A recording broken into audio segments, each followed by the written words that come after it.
जय जय श्री राधे। किसी गांव में एक बुढ़िया रहती थी और वह कार्तिक का व्रत रखा करती थी। उसके व्रत खोलने के समय कृष्ण भगवान आते और एक कटोरा खिचड़ी का रखकर चले जाते। बुढ़िया के पड़ोस में एक औरत रहती थी। वह हर रोज यह देखकर ईर्ष्या करती कि इसका कोई नहीं है, फिर भी इसे खाने के लिए खिचड़ी मिल ही जाती है।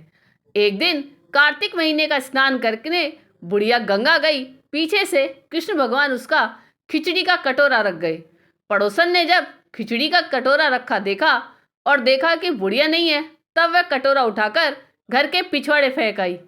कार्तिक स्नान के बाद बुढ़िया घर आई तो उसे खिचड़ी का कटोरा नहीं मिला और वह भूखी रह गई।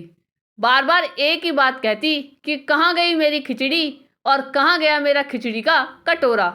दूसरी ओर पड़ोसन ने जहाँ खिचड़ी गिराई थी वहाँ एक पौधा उगा जिसमें 2 फूल खिले।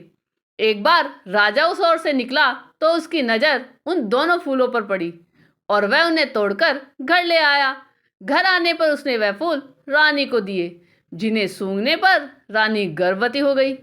कुछ समय बाद रानी ने 2 पुत्रों को जन्म दिया। दोनों जब बड़े हो गए तब वे किसी से भी नहीं बोलते, लेकिन जब वे दोनों शिकार पर जाते तब रास्ते में उन्हें वही बुढ़िया मिलती, जो अभी भी यही कहती कि कहाँ गया मेरा खिचड़ी और कहाँ गया मेरा कटोरा।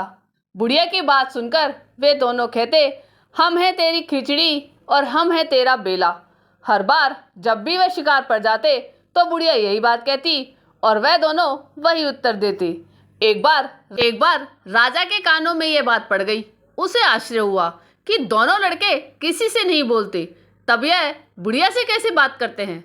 राजा ने बुढ़िया को राजमहल बुलवाया और कहा, हमसे तो किसी से ये बात बोलते नहीं है, तुमसे ये कैसे बोलते हैं। बुढ़िया ने कहा, महाराज मुझे नहीं पता ये कैसे मुझसे बोल लेते हैं। मैं तो कार्तिक का व्रत करती थी और कृष्ण भगवान मुझे खिचड़ी का बेला भरकर दे जाते थे।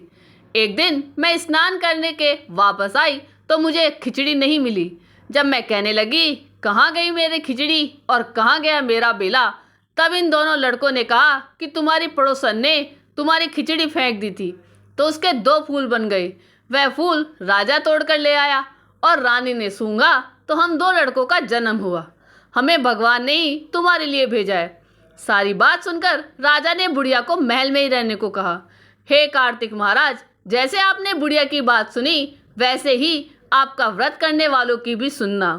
जय जय श्री राधे। आपको ये कहानी कैसी लगी यह कमेंट करके जरूर बताइएगा। चैनल पे नए हो तो सब्सक्राइब जरूर कीजिएगा और वीडियो को लाइक और शेयर कीजिएगा। धन्यवाद।